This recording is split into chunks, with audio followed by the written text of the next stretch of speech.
Hello बच्चों, let's read the question. कह रहा है match list first with list second. List first और लिस्ट सेकंड को मैच करना है। लिस्ट फर्स्ट में बच्चों और लिस्ट सेकंड में जो इन्फॉर्मेशन है उनको मैच करना है। पहला बच्चों ये बात कर रहे हैं कि number of orbitals in nth shell. Okay बच्चों, देखो क्या होता है, जैसे जो शेल होता है ना बच्चों, उसको हम डिनोट करते हैं प्रिंसिपल क्वांटम नंबर n से। ओके, ये शेल नंबर के बारे में बताता है बच्चों। क्वांटम नंबर्स जो होते हैं वो होते हैं बच्चों हमारे, ये बच्चों जो इलेक्ट्रॉन होता है ना उसका एड्रेस होते हैं। फिर होता है एजीमुथल क्वांटम नंबर जो कि सब शेल के बारे में बताता है, और एजीमुथल क्वांटम नंबर एल की वैल्यू लाई करती है 0 से लेके n-1 तक। ओके बच्चों, फिर होता है मैग्नेटिक क्वांटम नंबर। ओके बच्चों, जो कि ऑर्बिटल के बारे में बताता है, इसकी वैल्यू लाई करती है -L2 + L। तो देखो अगर n की वैल्यू 1 है, क्या है बच्चों, n की वैल्यू 1 है तो L की वैल्यू क्या पॉसिबल है, 0 पॉसिबल है। तो ऐसे में जो m मैग्नेटिक क्वांटम नंबर की वैल्यू है वो भी क्या होगी बच्चों, 0 होगी बच्चों। तो जितनी, अब ये एक ही ओरिएंटेशन यहाँ पर पॉसिबल है, इसका मतलब है बच्चों, ओके, कितनी, एक ही ओरिएंटेशन यहाँ पर पॉसिबल है।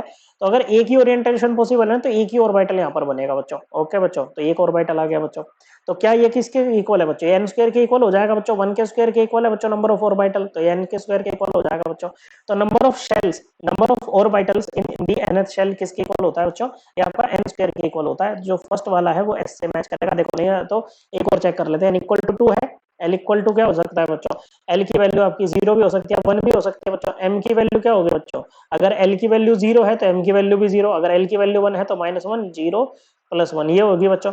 L की वैल्यू 0 होती है तो S सब शेल होता है, 1 होती है तो P सब शेल होता है। S सब शेल ये बन गया, ये ऐसा हो गया बच्चों, ये आपका P हो गया। कितने ऑर्बिटल्स आए टोटल, 4 आए बच्चों। तो 2 के स्क्वायर के ही तो इक्वल है, n स्क्वायर के तो इक्वल है, तो पहले तो सही हो गया बच्चों।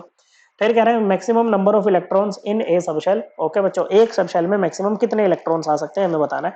तो जैसे एक ये एस सबशेल है बच्चों, ओके, एक ऑर्बिटल में 2 इलेक्ट्रॉन आते हैं बच्चों। ओके, तो एस सबशेल में कितने आ गए बच्चों, 2 इलेक्ट्रॉन आ गए बच्चों।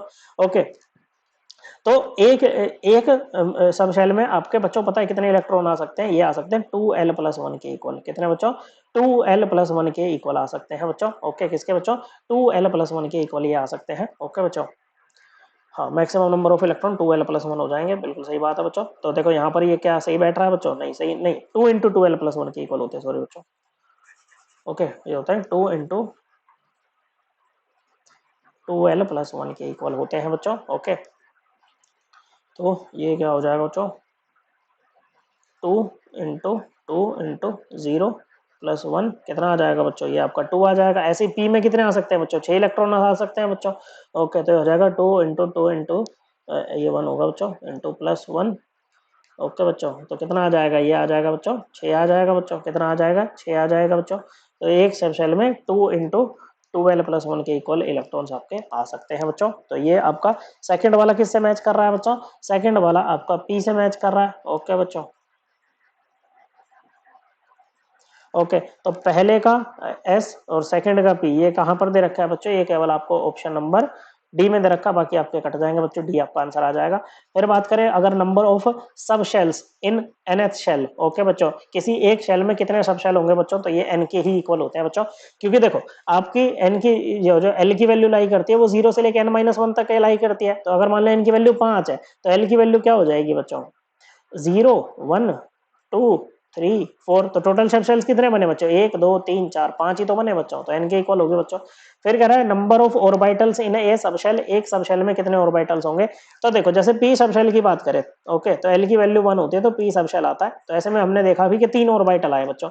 ओके, तो ये किसके इक्वल होता है, 2l+1 के इक्वल होता है बच्चों। ऐसे अगर l की वैल्यू 2 होगी ना तो आपका d सबशेल बनेगा बच्चों। ओके, तो देखो इसके लिए मैग्नेटिक क्वांटम नंबर क्या है बच्चों, आपके क्या क्या पॉसिबल है, -2 -1 0 +1 +2 ये पॉसिबल है बच्चों। ओके, तो 5 ओरिएंटेशन पॉसिबल है तो 5 ऑर्बिटल आएंगे बच्चों। ओके, और इस फॉर्मूले में भी देखें तो 2 × 2 + 1 कितने आ रहे हैं बच्चों, 5 ही तो आ रहे हैं बच्चों, तो 5 बनेंगे बच्चों, 1 2 3 4 5। ओके बच्चों, बिल्कुल सही बात है। तो किसके इक्वल होगा, 2l+1 के इक्वल होगा। तो आपका जो थर्ड वाला है उसने किसके साथ मैच किया है बच्चों, थर्ड वाले ने क्यू के साथ किया है, और फोर्थ वाला किसके साथ करेगा बच्चों, फोर्थ वाला आर के साथ मैच करेगा। Correct answer will be option D. I hope आपको एकदम क्लियर हो गया होगा। थैंक यू बच्चों।